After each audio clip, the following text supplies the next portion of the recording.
Hello, everybody, and welcome to the Living Ancestor Podcast. This is your host, Ramon Castellanos, coming from Eating Ancient Virtue.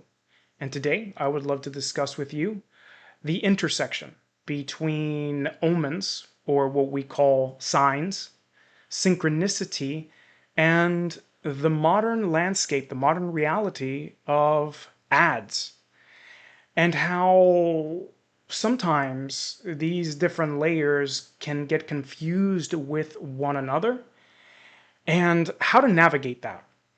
Today, we're going to discuss why this is important, as well as how to have a little bit more discretion around what is a sign, what is an omen, what is true synchronicity versus what is probably just adware, as I call it.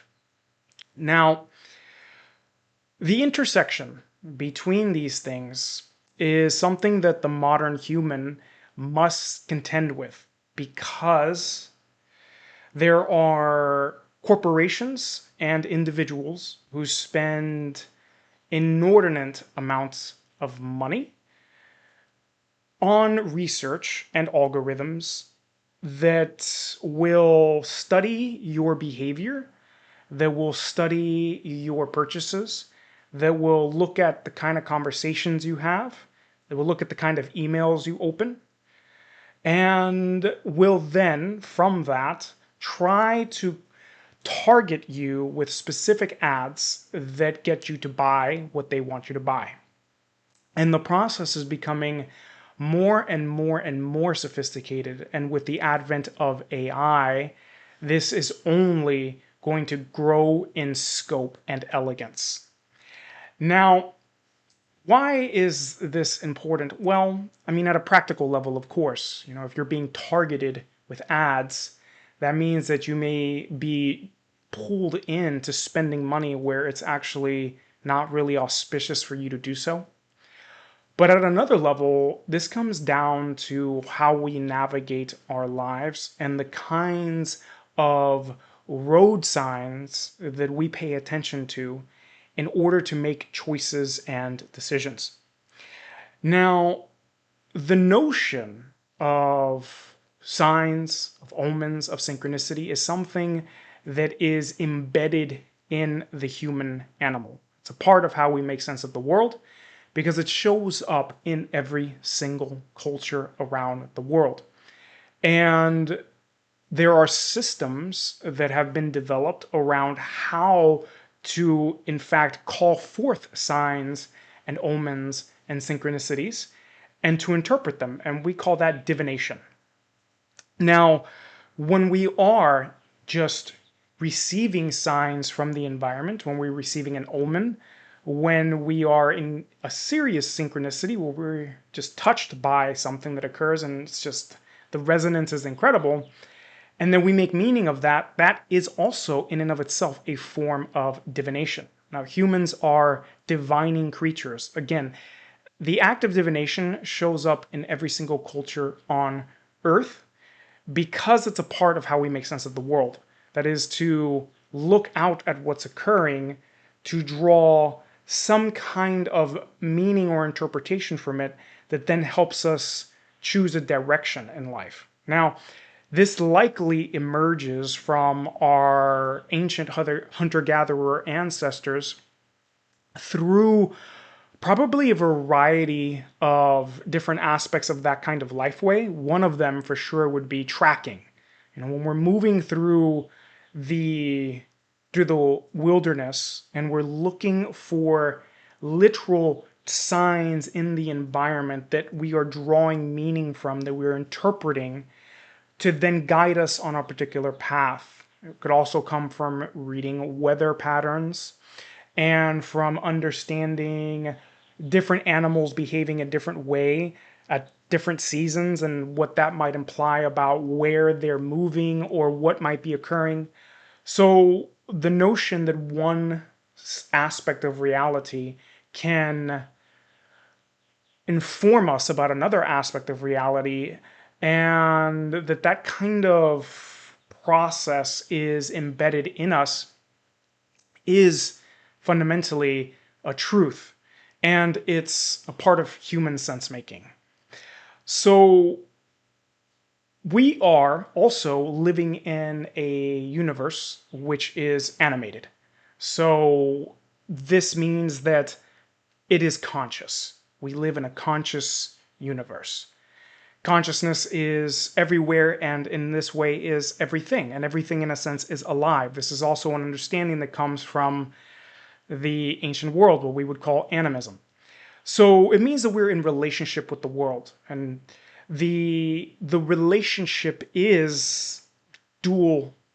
That means that our inner experience and the actions we take are rippling out into the world, and vice versa. The world is rippling into us.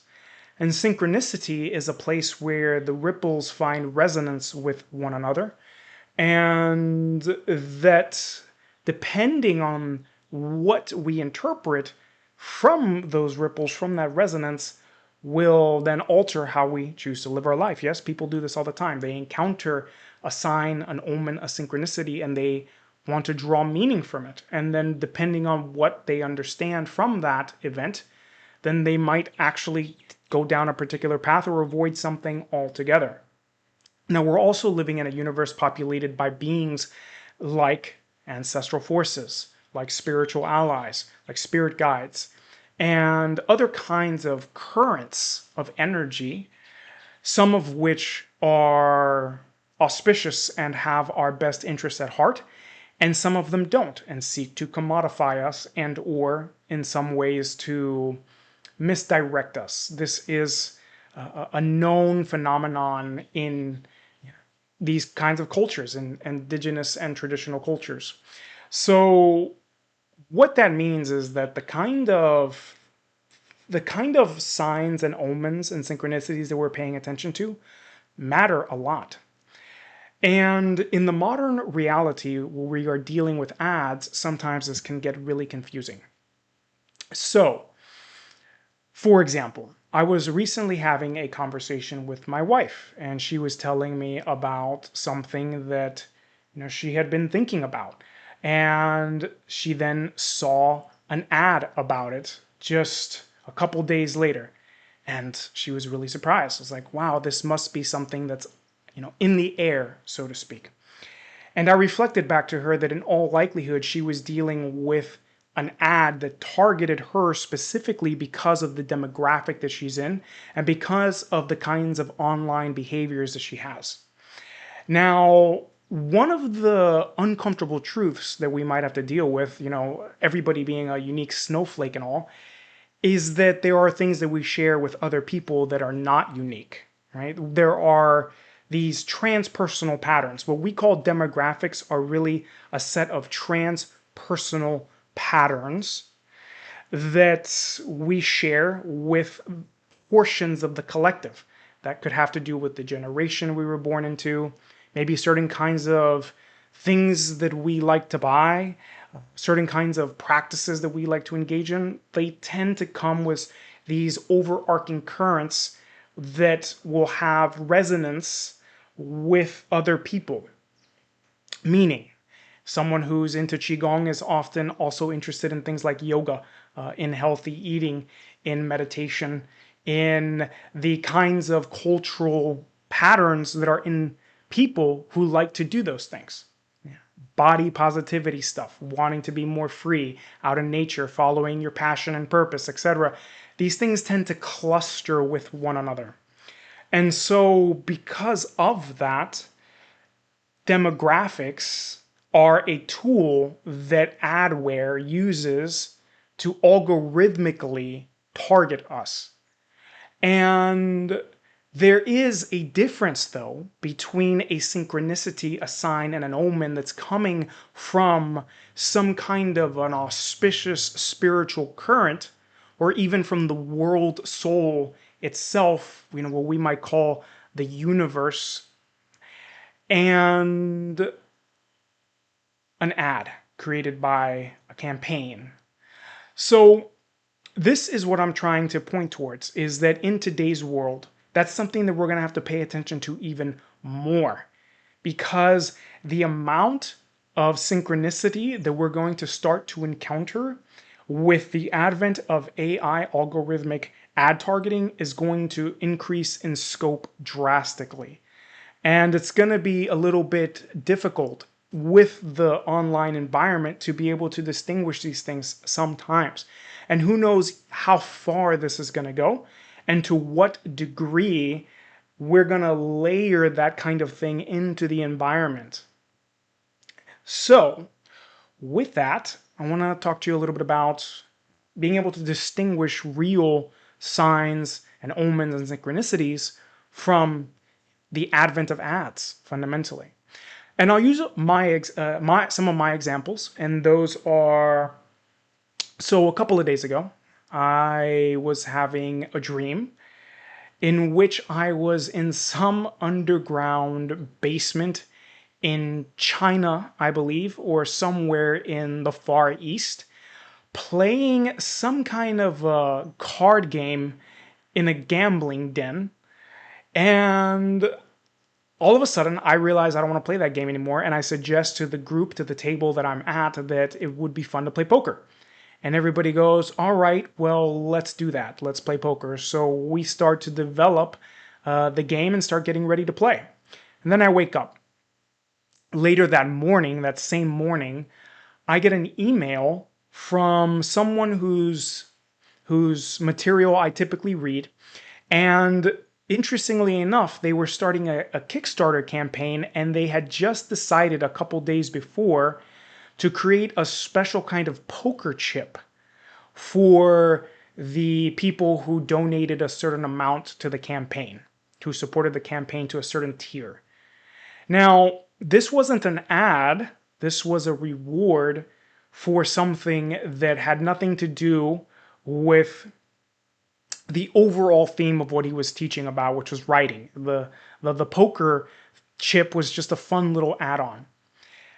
The next day, I'm listening to a audiobook, a story, and I am blown away because they start talking about poker inside of that story. Now, what's fascinating about this is you could go months without hearing about poker. And I had just been considering whether or not to start playing poker a little bit more seriously because it helps me with my with another discipline that I'm interested in, the way that people think about poker, the way that it is treated as a discipline, as a skill, has certain kind of mental carryovers to other activities. So that was actually really relevant for me and kind of amazing that within that short span I had a dream, I opened an email, and I heard it in a story. Now, that is what I would call true synchronicity, a true sign, a true omen. Why? Well, for one, it showed up in the dream world. Now, that's an important place because your dreams are one of the places that the soul is able to speak to you through most readily. So dreams are a big one to pay attention to. Now, also, of course, yes, emails that you get from people. Now, the question though is the email a targeted ad specifically about something, or is it something that the person often speaks about already? Because in that way, then it's not really a synchronicity, it's not really a sign or an omen. Because if you know that a person speaks about poker chips every day of the week, then it's not really a special thing. But to get it when it's not expected, out of nowhere, in this odd way, following a dream, that would be, again, another sign. And then to hear about it in a book. So media, the kind of media that we engage in, that is, again, not social media. Now, that's an important consideration because social media is also algorithmically targeted towards you. Now, this is an important consideration. So books, music, movies, things like that are definitely ways that the world will speak to you.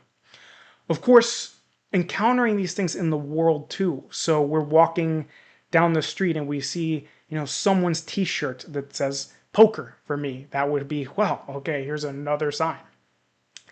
So these are the kinds of things to pay attention to, right? It's stuff that doesn't have some kind of algorithm tied to it, and where they are happening in clusters. It's kind of like if we were tracking an animal and or looking for a particular kind of plant inside of a forest. We're looking for continuous signs that create a momentum, a path that are showing you obviously a way forward, and that then culminate in an understanding. And in that way, the understanding would be an interpretation that is unmistakable, where we know, wow, okay, this is what this means. And that we are struck with it. Those are the kinds of things that we're looking for. The way, like catching the animal, so to speak, right? Ending the hunt, getting the kill. In this way, we are reconnecting to this older tradition of our ancestors. And of course, in ancient times, it would have been different. So, what is synchronicity? What is an omen when we're living in the wilderness? And the things that matter to us are having enough food for our people and being able to navigate certain kinds of collective tribal patterns, maybe things that have to do with spiritual ecology, and how the signs might show up there, such as an animal engaging in a particular kind of behavior that's odd, and that coinciding with somebody's dream, maybe certain kinds of weather patterns shifting at the exact moment that you are thinking about something or feeling something or thinking about something, right? So there's a lot more that could be said about that, but that's the kind of experience that we are trying to find in today's world, in today's environment. One of the things we have to contend with is the fact that there are these forces that are seeking to commodify us and to take control of our life force and have us be directed along the arc that they desire. Thus, choice is at that level being handed over to an institution.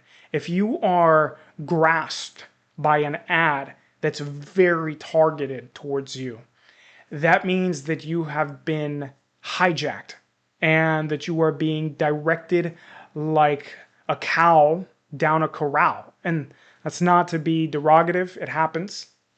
But that's essentially what's happening because, and I talk about this in my book, In Praise of the Wild Spirit, ads are a form of magic that are being deployed by the domesticating forces, which are, big tech, governments, the medical institution, politicians, and religions. All of these corporations, we could call them fundamentally, these institutions, they are deploying a form of magic that is a form of influence to affect your consciousness, to have you make choices that are in alignment with their desire. So an ad, in a way, is a kind of enchantment. And it has to be understood that when we do receive true synchronicities and omens and signs, that is a form of magic too, right? When we interpret it and make a decision, that is a form of, I said, divination, which is a form of magic. Now, what's happening, though, is that the institutions are actually almost interfering with that ripple effect. They're sending in their own ripples, throwing rocks into the pond, so to speak, that are redirecting things the way they want. Now, does that mean that a synchronicity can never come in through the form of an ad? I would say no, but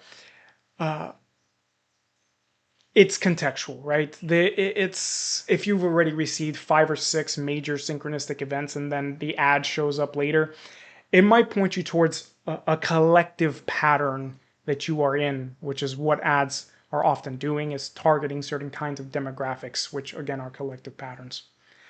So, with that, I want to encourage you to pay more attention to the kinds of signs you're getting and where they're coming from, because the source is important, and to have a little bit more discernment about what a true synchronicity is versus what is just the increased rapid pace of information flow on a cognitive level that is coming at us from the algorithms.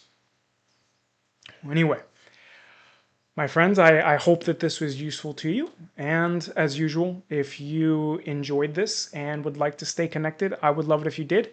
Come check me out at eatingancientvirtue.substack.com and join my mailing list just so that I can send you more podcasts, send you more awesome material. I think it's awesome. I hope you think it's awesome. And yeah, let's stay connected. All right, my friends.